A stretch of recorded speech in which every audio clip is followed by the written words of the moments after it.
Hey everyone, Mr. J. So here today. I got a requested video about steel, and so I think these are the best options for getting steel when you're just starting off. Is you can get stuff like this at a hardware store or auto parts store. This is a piece of 3/8 round.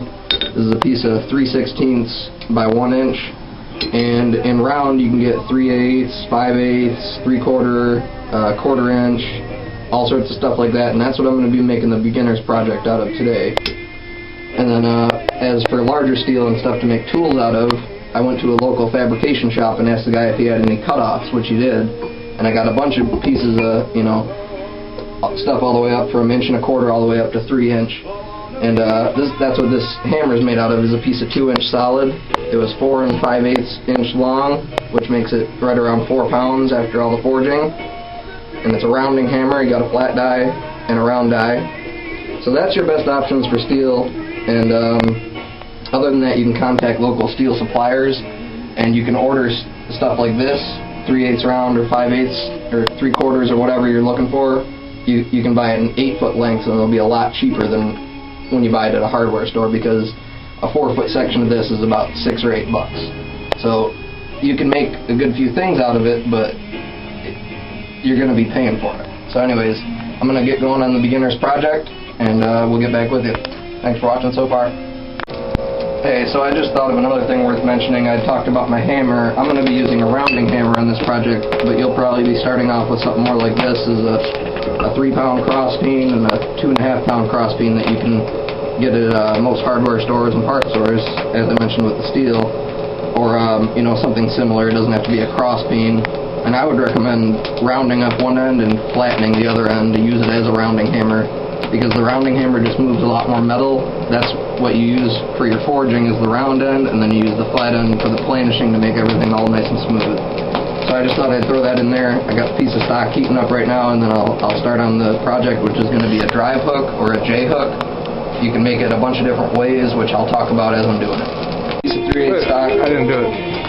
Got our piece of 3/8 stock heated up here. Now, a lot of people you'll see on YouTube, they'll just start beating on it. I like to use the edge of the anvil up at an angle with the rounding hammer, and we're just going to forge a nice blunt, short taper. It doesn't need to be a lot. And you start off square. Draw it down into a square point using the round die, and it comes out pretty true. And then what I like to do, put it up on the diagonal, or on the diamond as we call it. Hit it with the flat die turn, hit it with the flat die turn, hit it with the flat die turn, hit it with the flat die turn. And just repeat until you knock all your corners off. And then you just sort of roll it around.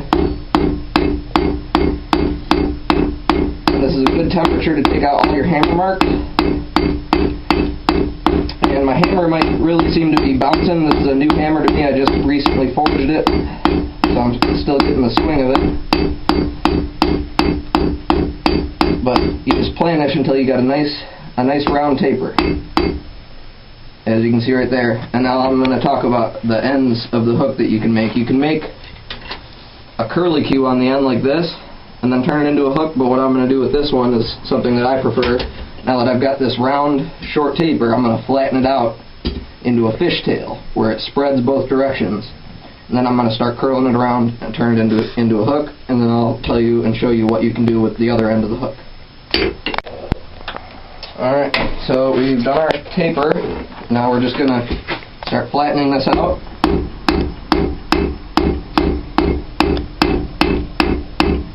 Not too much. Just like that, and then start curling it over. I have a rounded edge on my anvil here on both sides.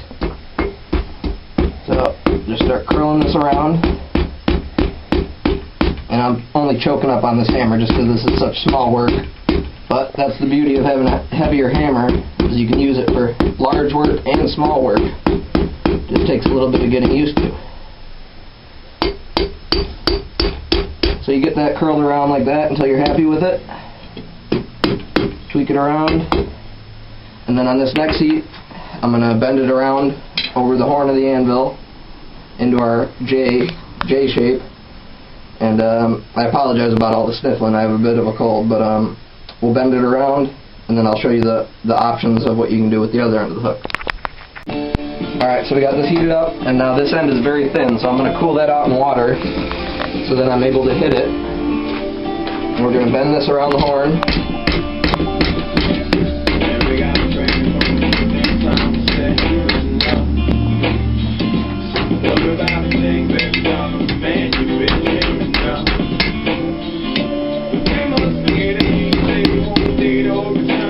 You just get it until it's nice looking to you. Doesn't really matter what anybody else thinks. And that's a good J shape for me. And now your two options for this are you can cut this off. I'm going to be cutting it off with a hot cut, which is a Brazil type.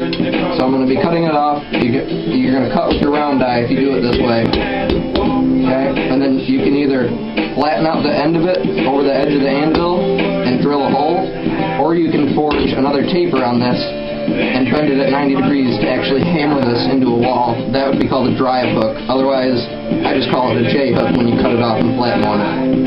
So that's what we're going to do in this next heat, is cut this off, and I'm going to try to cut it off and flatten it over the edge of the anvil all in the same heat. Okay. Alright, so we got a good portion heated up. Now we're going to go over the process of cutting. You want to just use your round die, hit and turn about 10 degrees every hit. I like you cut the music, dude. And you want to cut to the center without necessarily cutting it off. And I think we're going to get there all in one heat and be able to flatten it. Okay, so we didn't cut off. I'll go ahead and grab a pair of bolt head tongs. That's what I'm using anyways. Take it off. Go here on the decent edge of the anvil. Use the round die. Let me straighten that real quick. Use the round die of the hammer and just flatten out a little button.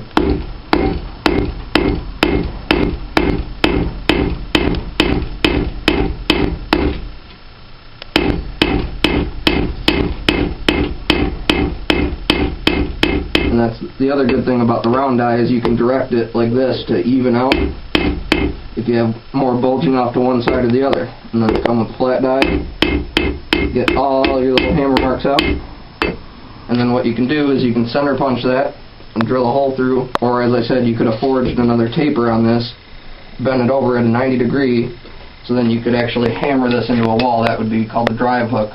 This I just call a J hook.